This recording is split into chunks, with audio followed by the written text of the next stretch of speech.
Une première historique depuis 1979, les États-Unis n'ont pas utilisé leur droit de veto contre la résolution des Nations Unies qui condamne la colonisation d'Israël sur les territoires occupés vendredi.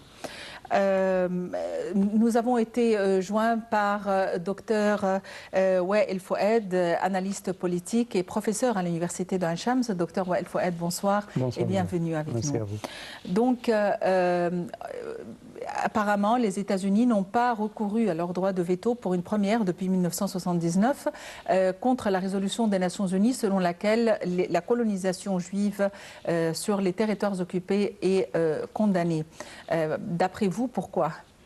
Parce que Trump a dit qu'on commencera une nouvelle ère avec lui et il y aura des discussions et des changements radicaux un peu. Une nouvelle ère avec qui? Avec les Arabes? Ah oui, avec les Arabes d'un côté, avec la cause palestinienne de l'autre côté, et avec aussi la cause en général et le problème des Palestiniens.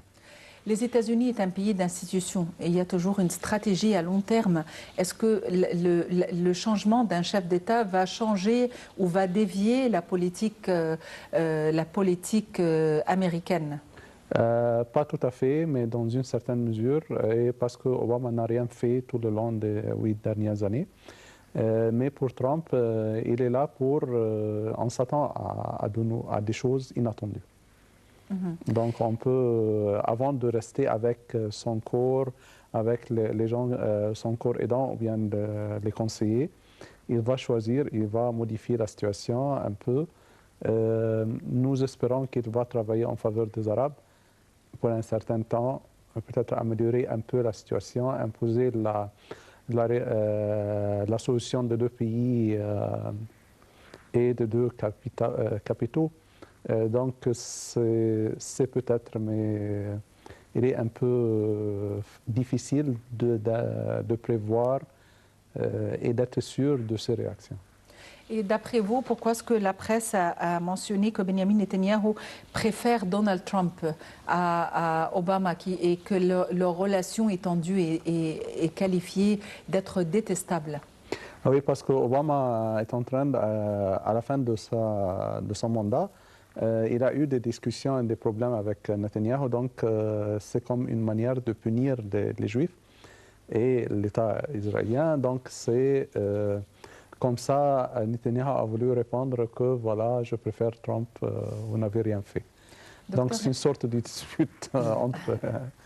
Docteur Hicham Youssef, est-ce qu'il y aura vraiment un changement radical ou une déviation importante de la relation externe ou de la politique étrangère des États-Unis vis-à-vis de la région du Moyen-Orient en ce qui concerne la cause israélienne contre les pays arabes? Bien sûr, il y aura des changements radicaux après la fin de la mandat d'Obama. Et avec l'arrivée de Trump aussi, parce que quand on suit ce qu'elle dit exactement depuis certains temps, on voit toujours toutes les paroles qu'il donne sur le changement, spécialement vers le pays arabe et spécialement vers tout ce qu'elle a fait les États-Unis pendant les dernières 10 ans. On voit quand même la dernière situation entre les États-Unis et l'Israël aussi, de ne pas utiliser leur droit de veto contre la dernière décision des Nations Unies aussi. C'est quand même un message clair pour les Israéliens. C'est trop, parce qu'il y a depuis 1979, les États-Unis utilisent toujours, quand il y a une décision qui va en train de préparer au sortir des Nations Unies, les États-Unis automatiquement utilisent le veto pour soit annuler, soit arrêter. Avorter, oui. Oui, apporter ces décisions. C'est une nouvelle magnifique pour les Palestiniens aussi, et pour le pays qui reste toujours à côté des Palestiniens. Et pourquoi est-ce que Trump aurait fait ça? Est-ce que c'est par conviction ou c'est parce qu'il y a de nouvelles tactiques vis-à-vis du Proche-Orient? Pour le moment, on va le considérer comme son point de vue vers les problèmes au Proche-Orient. Mais quand il sera le président officiellement, on va voir c'est quoi exactement les nouvelles décisions qu'il va le prendre. On ne peut pas dire pour le moment parce que maintenant, lui, il parle, c'est le président élu. Il reste quand même quelques jours pour aborder son travail ou son émission. Et pour le moment, les dernières relations entre les États-Unis et l'Israël et les États-Unis et le pays arabe aussi, ça ne donne pas la même impression qu'il va le faire Trump après. Et d'après vous, docteur Wael Fouad, quelle est la position de l'Égypte vis-à-vis de cette extension de colonisation? C'est-à-dire, qu'est-ce qu'on pourrait faire à part le fait de dénoncer? Oui, c'est toujours l'Égypte a joué un rôle important pour la cause palestinienne. On est toujours pour l'unité du peuple, pour l'unité de direction. On a reçu les Palestiniens ici en Égypte, les leaders, pour la réconciliation. On sait toujours que Hamas est travaillant contre la cause palestinienne. Ils ont occupé une partie importante de la Palestine. Donc, on est là pour la réconciliation, on est là pour l'unité du peuple, on est là pour le retour aux frontières de 1967. On a même discuté cette affaire lors de la convention du Camp David. Donc, on n'a pas changé d'orientation. Même, il ne faut jamais oublier que le président Sisi a lancé un appel à un accord de paix pour que le peuple du Moyen-Orient et surtout de la partie de la Palestine et de l'Égypte, Cisjordanie, tous ces sites ou bien tous ces endroits pourront un jour jouir de la paix et connaître aussi l'opulence et une ère nouvelle au niveau de tout. C'est pour le bien de l'Égypte, c'est pour le bien de l'Arabie Saoudite, pour le bien de la Cisjordanie. Donc on n'a pas changé d'opinion. On a même ajouté, ou bien on a même lors de la présentation de cette dernière résolution, on a participé d'une manière indirecte. On n'a pas objecté, on a salué la décision. C'était une décision égyptienne même. Et puis avec l'accord ou bien avec l'entente entre Donald Trump et le président Sisi, on a su ou bien on est arrivé à un certain compromis en faveur de la cause palestinienne, pas en faveur des Juifs et de l'État juif.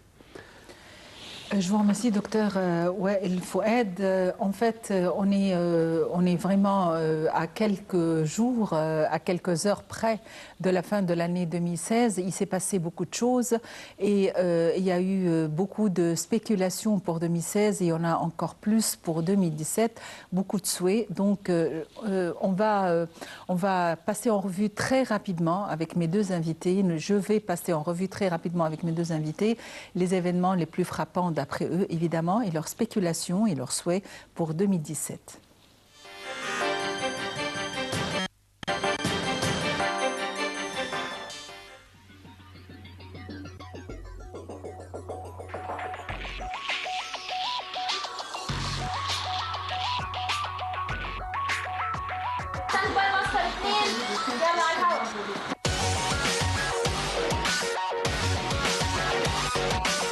Ravi de vous retrouver et une nouvelle édition de Direct.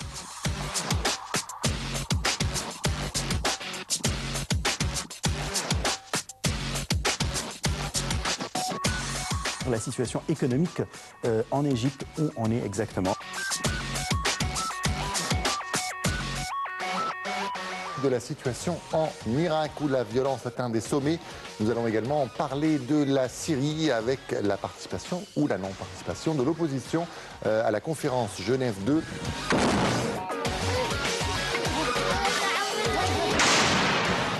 la joie et la bonne humeur que les Égyptiens sont descendus par milliers pour célébrer les 40 ans de victoire de la guerre d'octobre.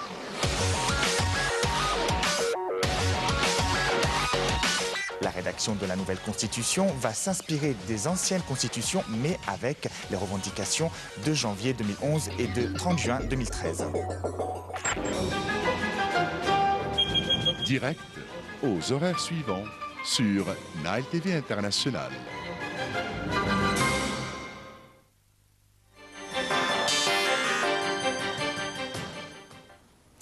Bienvenue sur Nile International et bienvenue à Direct et avec mon éminente invitée, Dr Hicham Youssef. Quel est l'événement le plus frappant d'après vous en 2016 sur la scène locale ou internationale? Sur la scène internationale, on va commencer par la scène internationale. Il y a pas mal de choses quand même. C'est l'arrivée de Donald Trump à gagner les élections aux États-Unis. C'était quand même les surprises les plus frappantes pour moi au niveau international.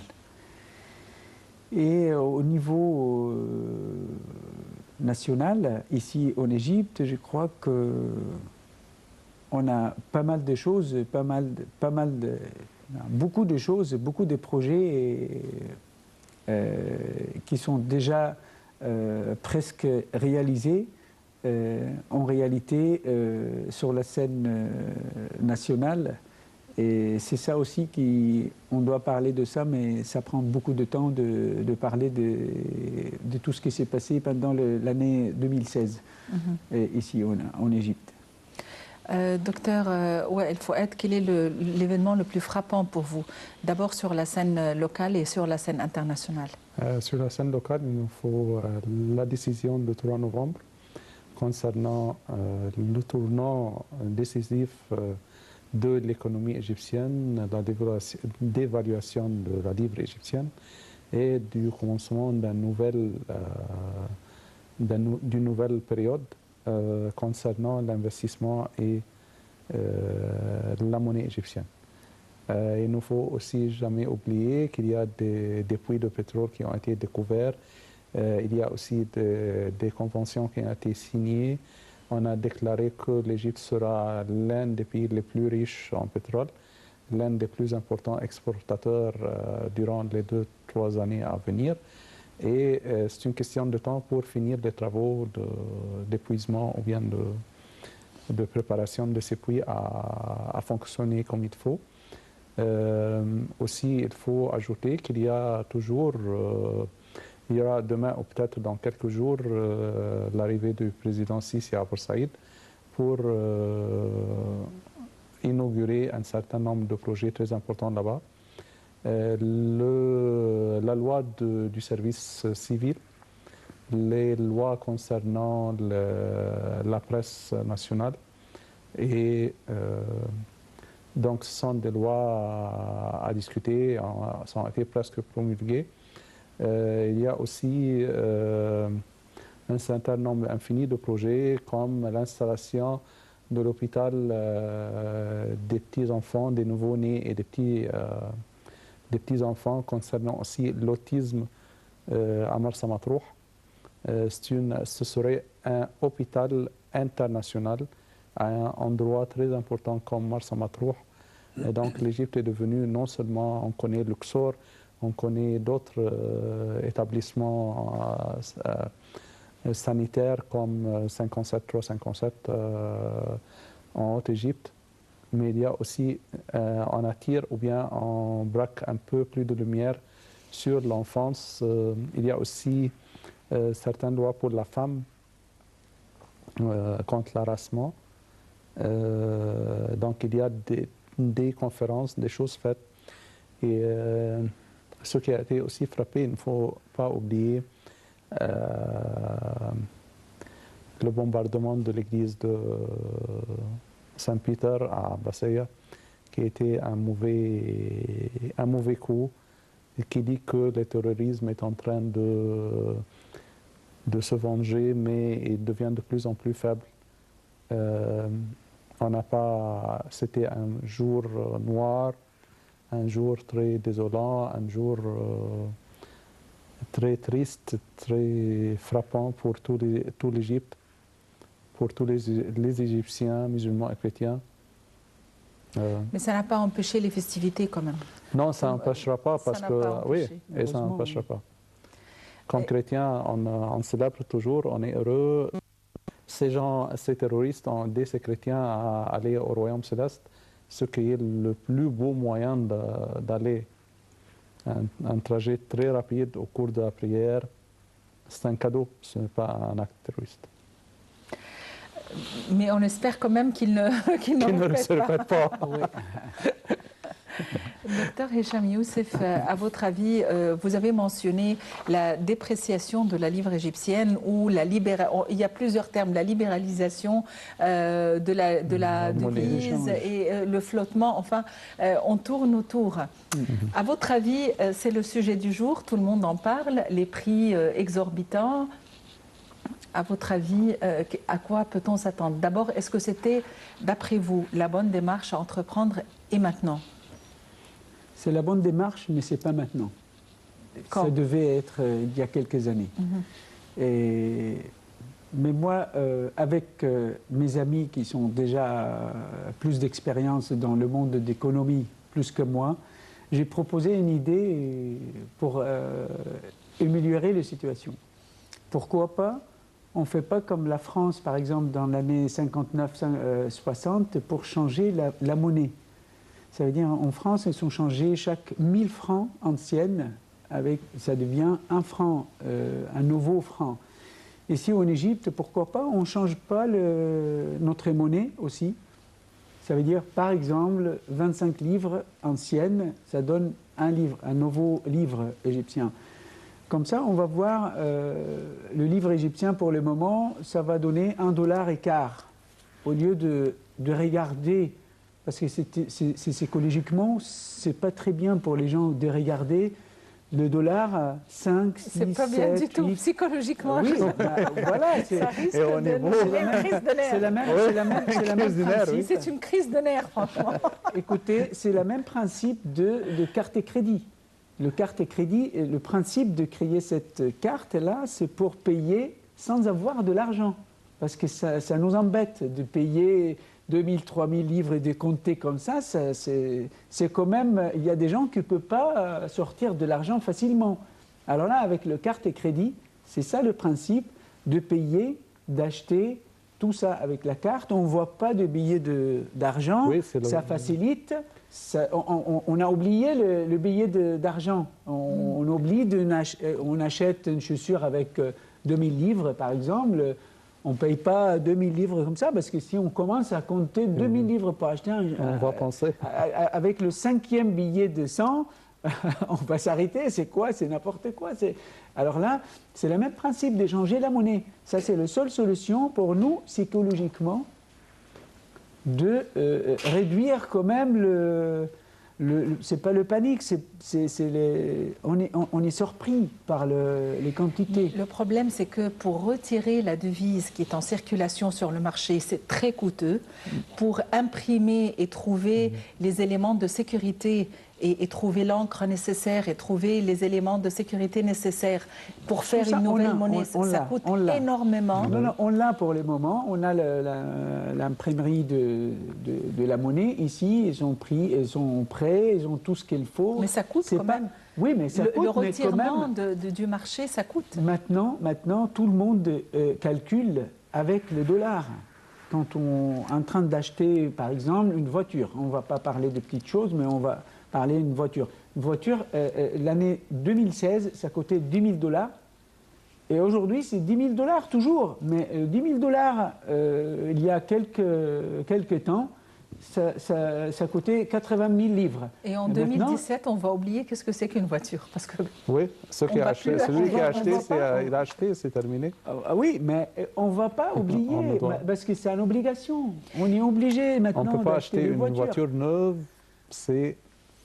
parce qu'on sait que ce n'est pas la vraie valeur de la voiture. Exactement. Une voiture qui était à 2 mois près, le prix n'a pas changé. Évaluée à 70 000 livres moins, de moins. Donc, écoutez, les prix, oui, c'est le prix d'une autre encore une fois, voiture. on peut C'est pas. le prix d'une autre voiture. C'est le prix d'une autre voiture. On a vu quand même les prix grimper avec vraiment une fréquence incroyable. Oui, oui, mais si on parle de le prix, 8 livres, le dernier prix pour le dollar là, officiel, c'était 8, et le dernier, c'est presque 20, c'est 125% de plus dans un certain temps. Mais alors, à quoi doit-on s'attendre? C'est-à-dire, on dit que c'est normal, après le flottement, 3 mois après le flottement, 4 mois, les prix vont se stabiliser et il y aura des revenus, des projets d'investissement. Mais dans quelle mesure ces revenus vont se répercuter sur les individus? C'est-à-dire, s'il y a des revenus d'investissement en Égypte, moi, en tant qu'individu, dans quelle mesure ceci va se répercuter sur moi? Est-ce que le dollar va se réduire? Est-ce que les prix vont être baissés? Qu'est-ce qu'on va faire? Il y a plusieurs choses. Ça ne dépend pas seulement du prix du dollar, mais ça dépend du tourisme, de l'industrie chez nous, de l'appréciation des produits nationaux, des usines qui vont travailler. C'est tout un ensemble. C'est-à-dire qu'il ne faut pas attendre comme c'était comme le temps de Moubarak. Il est sorti et puis on s'attend à recevoir de l'État. Chacun va recevoir 20 millions de livres égyptiennes pour vivre. Non, ce n'est pas la cause. Il n'y a pas la touche entrée, comme on a dit en ce moment-là. Donc le problème, c'est que tout un circuit, tout un ensemble de personnes qui doivent travailler pour trouver cette influence attendue, bonne influence attendue sur le peuple égyptien. Il ne faut jamais. Et puis nous-mêmes, nous avons créé cette crise dont nous souffrons parce qu'au fond, c'est nous qui avons décidé de spéculer sur le dollar. Et dire, voilà, je peux acheter, oui, tu peux acheter, donc c'est 15 livres. On a commencé à 8 livres et puis on est arrivé jusqu'au mois de mai, peut-être jusqu'au 11-12. C'était un peu frappant, oui, mais c'est normal. Ça peut être réduit, ça peut être contrôlé, ça peut être résolu. Tout cela. Puis on a décidé, chacun de nous a décidé, oui, mais pour quelle raison je n'achète pas de dollars? Et puis c'est nous-mêmes, et on a trop cher payé nos besoins, les articles, les aliments, les voitures, l'or, toutes les festivités dont on a besoin à faire. Donc il faut retourner. Et toujours, il faut bien travailler, et travailler comme il faut. D'accord, travailler comme il faut. Mais encore une fois, qu'est-ce qui va faire que les prix vont baisser? D'abord, est-ce qu'on pourrait espérer en 2017, comme spéculation, on pourrait espérer à des prix rabaissés? Je suis désolé, non. Les prix Mauvaise vont nouvelle, pas... pourquoi? Si on va garder beaucoup d'espoir pour 2017, on va dire les prix vont rester comme maintenant, pas plus. Ça, c'est avec beaucoup d'espoir. Mais baisser, on entend dire qu'à partir du mois de janvier, il y aura une autre augmentation. Oui. Et il y a pas quelques jours, mais il y a 2 jours seulement, j'ai lu l'Assemblée nationale négocier l'augmentation de prix de pétrole encore une fois. Mais c'était un plan prévu il y a 5 ans et c'est définitif. Aussi le prix de l'électricité, de l'eau potable. C'est tout un système parce qu'on souffre de ce prix non réel de ces articles à vendre au peuple. Donc, on a aussi installé certains bus, certains minibus avec des frais, avec des possibilités. Mais c'est une culture à inculquer au peuple de laisser la voiture et venir avec des moyens de transport pareils. Donc, je ne défends pas, je suis en train de dire l'autre côté de l'image. Et c'est nécessaire aussi de dire que, oui, ça dépend de nous. Mais j'aimerais bien dire quelque chose sur le sujet de baisser des prix, là. On ne va pas parler de baisser des prix, mais on peut parler d'organiser notre vie pour faire d'économies. Comment? Ça, c'est... Comment? Il y a beaucoup des idées, beaucoup de façons à faire, même pour les consommations. Les Égyptiens, ils sont des consommateurs. L'électricité. J'aimerais bien parler des petites choses vite fait comme ça. Le transport en commun. par exemple, je vois le vendredi des bus entiers vides, qui roulent vides pendant toute la journée. Pourquoi? Ça, il manque d'organisation. Le bus, c'est le même prix pendant le 16 ou le 20 heures qui travaillent. Non, je baisse les prix pour les gens qui vont aller au travail le matin, mais pendant la journée, quand il n'y a rien à faire, j'augmente le prix. Par exemple, je paye 50 centimes le matin pour aller au travail, mais si je prends le bus à 11 heures, personne ne va au travail. Ça veut dire 5 livres le billet. Le métro, c'est la même chose. L'électricité pendant la journée, permettez-moi de terminer, parce que ça me gêne beaucoup. On consomme, on laisse la lumière partout pendant la journée. Le prix de l'électricité doit être augmenté pendant la journée, mais la nuit, ce sera normal. Les quantités d'eau qu'on consomme, on peut calculer pour une famille qui vit dans un appartement 100 mètres carrés, elle peut consommer 10 mètres cubes par mois. Ça veut dire que le 10 mètres cubes, ça coûte 1 livre, mais le 11e mètre cube, ça coûte 100 livres. Toutes les choses, l'essence, tout ça, si on organise tout ça, on va sortir à la fin de mois, je peux dire, le salaire, ça va être assez pour acheter tout ce qu'on a besoin. Mais si on dépense tout, l'électricité, le gaz, l'essence, le transport en commun, tout ça, c'est gratuit presque pour tout le monde. Alors là, ce n'est pas juste d'augmenter les prix pour tout le monde qui travaille, qui ne travaille pas, qui traîne, qui fait n'importe quoi. Non. Mais il y a des gens dont le travail nécessite leur départ à 11h, à midi. Mais il y a des chiffres. Avec leur carte, comme elle peut avoir le prix normal, avec son carte qui disent c'est un policier, c'est quelqu'un qui travaille pour le ministère de la Défense, son travail c'est à telle heure, à telle heure. Tout ça, on peut s'organiser. On peut s'organiser, mais avec ça, on peut faire d'économies, je peux dire clairement, 50%. Au niveau national. J'apprécie ces idées. Docteur Hicham Youssef, vous êtes un analyste politique, merci d'avoir été avec nous. Docteur Wael Fouad, merci, vous êtes un analyste politique, merci d'avoir été avec nous. On a passé en revue un petit peu au terme de notre rencontre, enfin les événements qui étaient les plus frappants pour vous. On s'est arrêté un peu sur évidemment le sujet du jour et qui préoccupe tous les Égyptiens, celui de la livre égyptienne et de la hausse incroyable des prix. Espérons que l'année 2007 nous rapporte plus de sérénité, de quiétude et de prospérité. On a toujours souhaité la prospérité, mais là vraiment, ça, sérieux, plus de prospérité. Plus de dollars. Plus de dollars.